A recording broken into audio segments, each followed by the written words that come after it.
Welcome to another episode of Strategic Minds Making Money Moves, where we give those strategies to do what?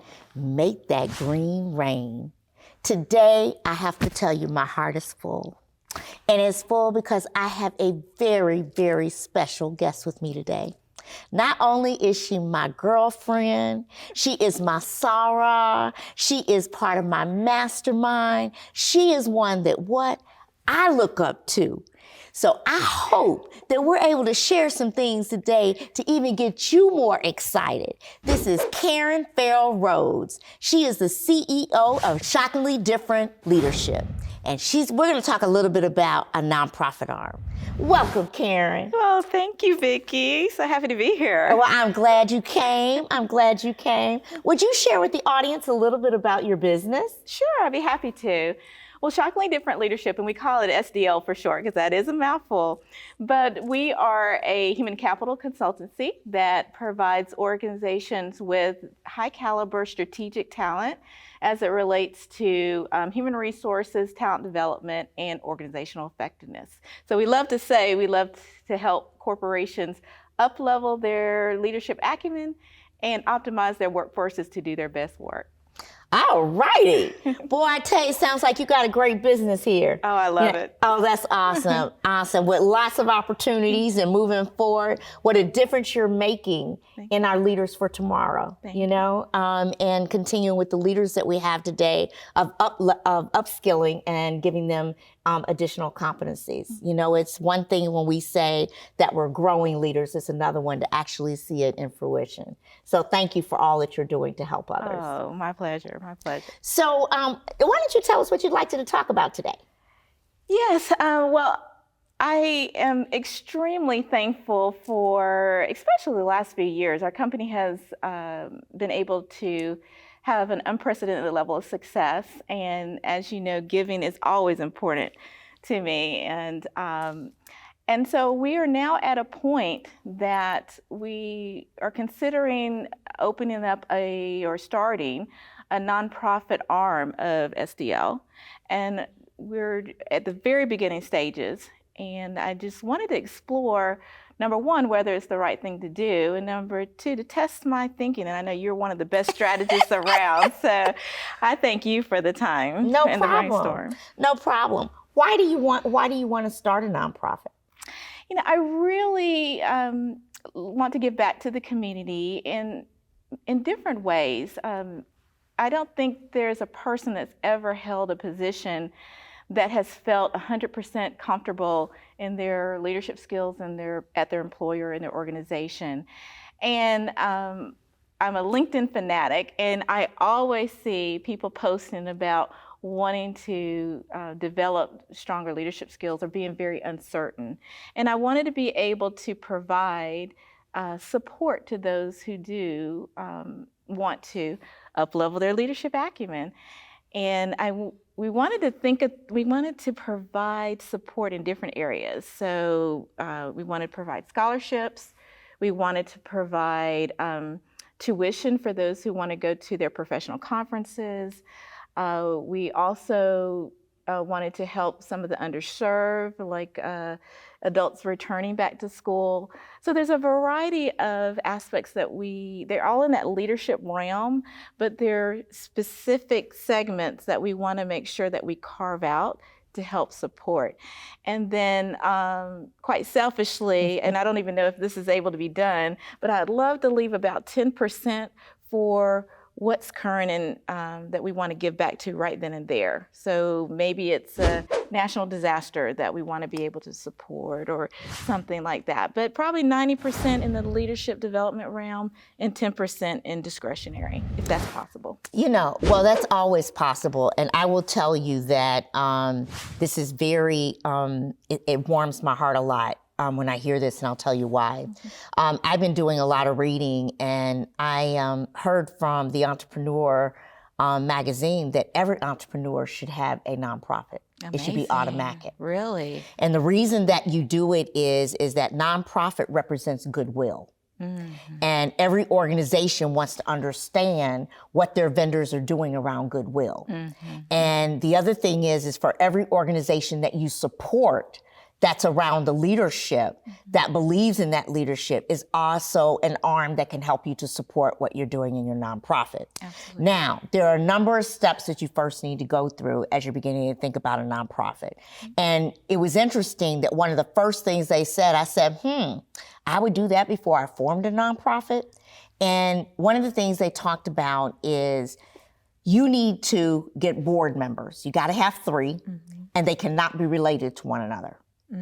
Okay, so your board members cannot be related. Okay. And that's to make sure that we keep equity within a nonprofit because of the charitable arm and what you're giving. Yeah. So you want to think about who are the board members that are going to support this entity. When you think about your segmentation, so segmentation with nonprofits, the government actually, from a tax perspective, the reason when you go in to file for a non-exempt on a tax because of money that you're going to be receiving, and it takes a while, is because the government supports what you do, and one of the highest areas that they do this in is education. Oh, interesting. So if you are doing leadership education and development and you're giving people opportunities, that's one of the fundamental foundations of one of the government's principles for developing a nonprofit. So you're definitely in the right realm to go down a nonprofit avenue. The second thing is that when you're looking at this product mix, and I call it products because each one of these leaderships are a product. You're delivering a service, but it's a product. As you look at each one of these and you look at your target audience, because you may have a mixture. One may go to one target audience and one may go to another. Right. Don't do everything all at once. That's going to segment you so much that you can't get your arms started and get your brand out there. Your brand as your messaging, you need to be able to say, if it's going to be leadership across, that it's leadership across the whole thing. But now what am I doing within that leadership, right? So you need to make sure that as you do your brand strategy, that you're doing a brand with these segments, but you can evolve and continue to grow as you're doing it. So it might be one product for each one of them. Maybe it's a scholarship you start with each one of them. And one is in terms of helping with that education. Gotcha. So we're going to take a station break. And when we come back, we'll talk a little bit more about that process. We'll be right back. Strategic Minds, Making Money Moves with Vicki Wright Hamilton focuses on helping entrepreneurs to overcome their business challenges to help increase their bottom line. Each episode provides strategies for growth and transformation. Watch Vicki share her 20-plus years of experience as a corporate executive to help entrepreneurs level up.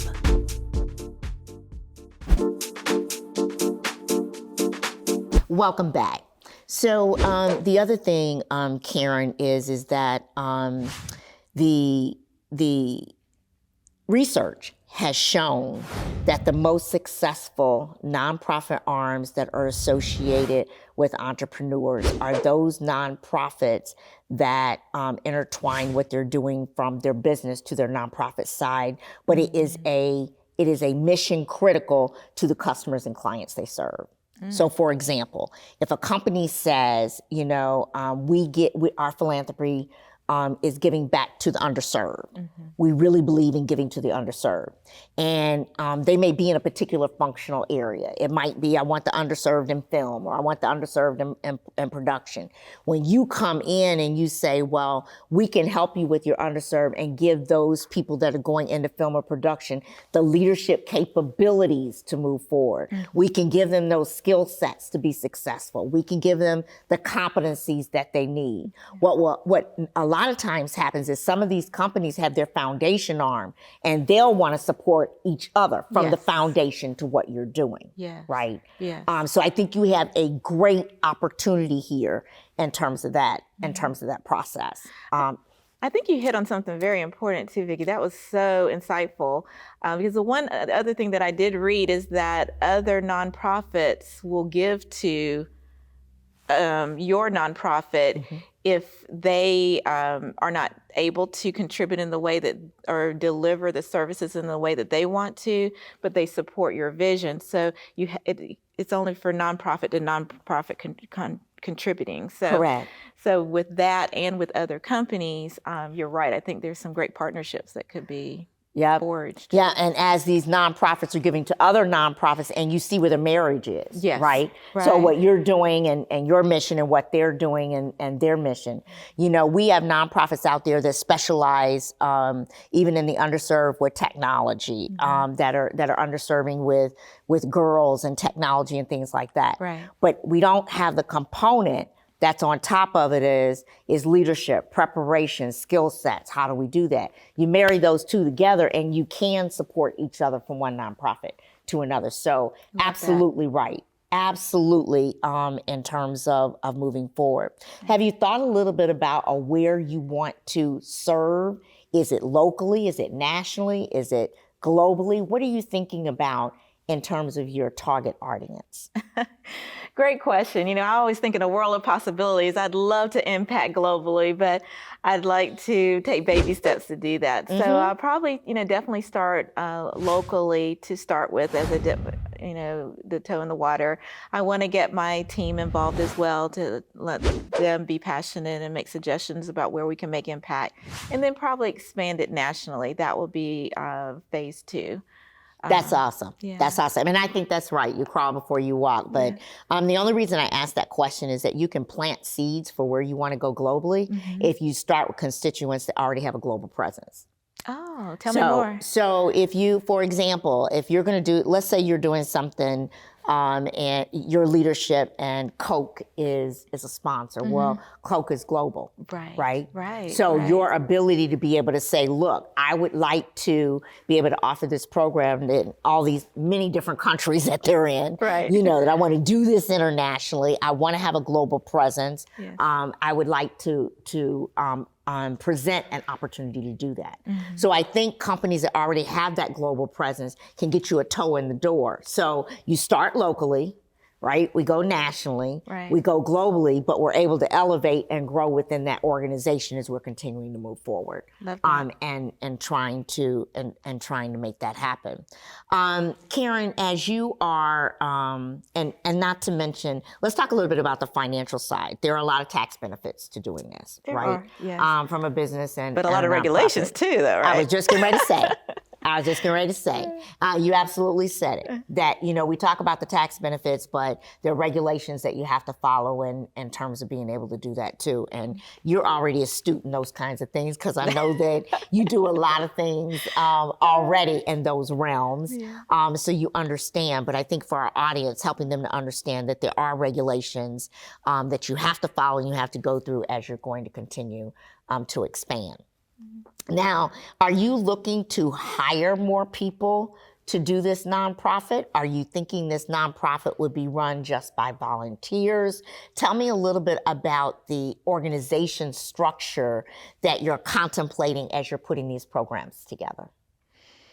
Well, as I mentioned, we're at step 1, so I haven't really thought about what the infrastructure would be, other than I do know we need board members, so you're right there.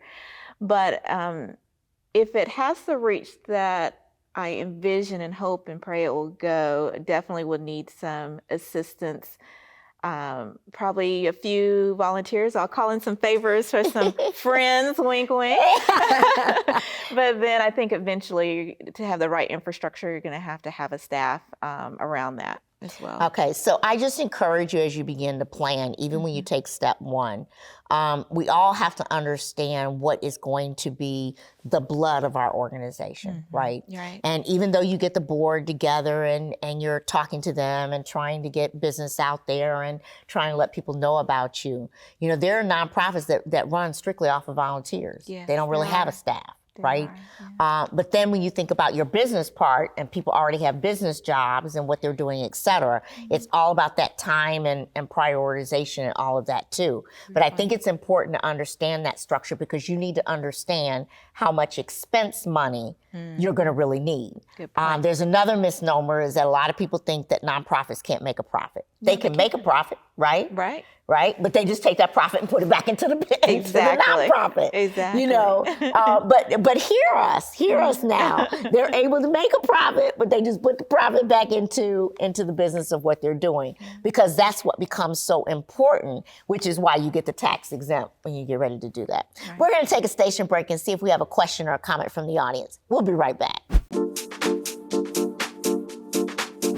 Strategic Minds, Making Money Moves with Vicki Wright Hamilton focuses on helping entrepreneurs to overcome their business challenges to help increase their bottom line. Each episode provides strategies for growth and transformation.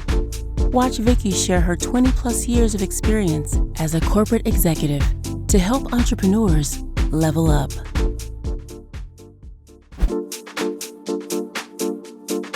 Welcome back. As you can see, we're having a very invigorating conversation around nonprofits. And as we know, we already have an expert on the other side. She don't really need me, right? Yes, it's really about understanding how we can expand and what we can do, and brainstorming about what those options are, and thinking about where we go from here when you have a for-profit business, right?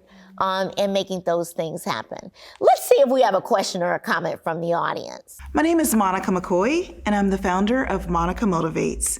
I am so excited about your upcoming nonprofit. And my question for you is, have you considered corporate partnerships as part of your strategic vision? Oh, great question. Absolutely, I have, on a multiple levels. I do know that many corporations have, as I mentioned, their own nonprofits, so donating services between their nonprofits and ours would be a great first step. Also, corporate partnerships and bringing in speakers for programs that we put on, have executive mentoring, fireside chats, and things like that, absolutely. And then, quite honestly, in-kind sponsorships. There's a lot, I understand, that they can donate as it relates to, things like, water and food or materials to help some of our programs that we'd like to put on to occur. But that's a great question. Thank you so much for asking a question. Karan, let me ask you this. We were talking about board members, and yes, we have to have a board. Have you thought about the kind of board members you're looking for, or what you would want to actually support your mission and what you're doing? Any kind of makeup or anything? Well, I'm all about inclusion, as you know, so I would love a very diverse type of board that comes from all types of backgrounds. I'm an over-the-chart extrovert, and I hope they would be too, so that they could help evangelize our mission and bring their family, friends, colleagues along for the journey. An important part of having a nonprofit is fundraising. So you'll need to have individuals who aren't shy in helping to get the word out. It'll be very important as well. But I'd love for some additional recommendations, as I know you have. No, I just asked because I think that, as we all know, when you're on a nonprofit, you don't get paid. Yeah. You're doing something from your heart, and that's the difference between a for-profit board and a nonprofit board, that you don't get paid. And so we all, as you mentioned, when we talk about fundraising, one of the characteristics that really helps is when you have people that are like yourself, that aren't afraid to do social media, aren't afraid to post, aren't afraid to get out there, right? They don't have a problem with those things, in terms of making it happen, and have the time to be able to do it. But you, as you articulated very well, you want to make sure that that they're all different walks of life for the audiences that you're getting. Right. Somebody who may have come from that background, they may not be there today. Right. So through your interview process, somebody who has, that rose up through the ranks, right? Whatever that may have been, as far as your constituents goes, that makes a huge difference as you're getting your board members, because you want your board members to be able to go out and talk about what you do and the more personal experience they can use, the better. right? Because what are we doing? We're talking about feelings and emotions. That's right. That's You right. know, the other thing I would say is I don't know what measures of success that that you're looking for in terms of really being able to evaluate donors and that kind of thing. But there's a difference between active and engagement from the perspective that you may have a donor that gives you $1,000 a year, but they don't do anything, right? They don't come to any events, they don't sponsor anything. They just believe in your cause, so they're gonna give you money. And you know, that's their way of giving their treasure, but they're not interested in getting involved in having that engagement. That's okay. We'll take them both. There's a place for everyone. Yeah, exactly. Inclusion. Exactly. But what I was going to say though is that those that are engaged, that are highly engaged, the one thing that we find out is why. Why are they so engaged? What is it that motivates them to be engaged? So that to help us with analytics of thinking about others, but thinking about that scorecard becomes important so that you can really understand, what am I really measuring? Am I just measuring the numbers of how many dollars I get in? Right. Do I really care about, what that engagement score looks like? And when you do surveys, one of the biggest nuggets that I have found with nonprofits is they'll do surveys and they will evaluate on the survey that somebody says that I'm satisfied. Satisfaction doesn't mean engagement. That is true. So because of that, when you do surveys, make sure we don't misanalyze the numbers, that just because they're satisfied with something that, they may be, that they're going to be engaged with it in terms of wanting to do. So thinking about those measures and metrics, and I'm sure you got all those down pat. No. And I know, I'm taking and I know that, all of that's going to go really, really well. I'm really excited about what you're doing. Oh, thank you. I strongly encourage you to take that arm and to take that step. I think that SDL has a lot to offer and many different angles from a leadership perspective. Because as we always talk about, everybody's a leader in their own right. They are. Right? Yeah. You don't have to manage people. You don't have to do things to be a leader. Everybody's a leader in their own right. They sure So are. I think that because you have that mission and that philosophy, and that you are about inclusion, there's lots of opportunities that you can leverage as you're moving forward. And I know that in a year from now, we're gonna be talking about how big and successful this nonprofit is, and everybody else gonna come and say, Karen, I need you on my board now. I love that. Can you all join me in thanking my guest, Karan Ferrell-Rhodes? Thank you so much. Thank you for having me. Thank you for joining us on another episode of Strategic Minds Making Money Moves, where we give those strategies to do what? Make that green rain. See you next time.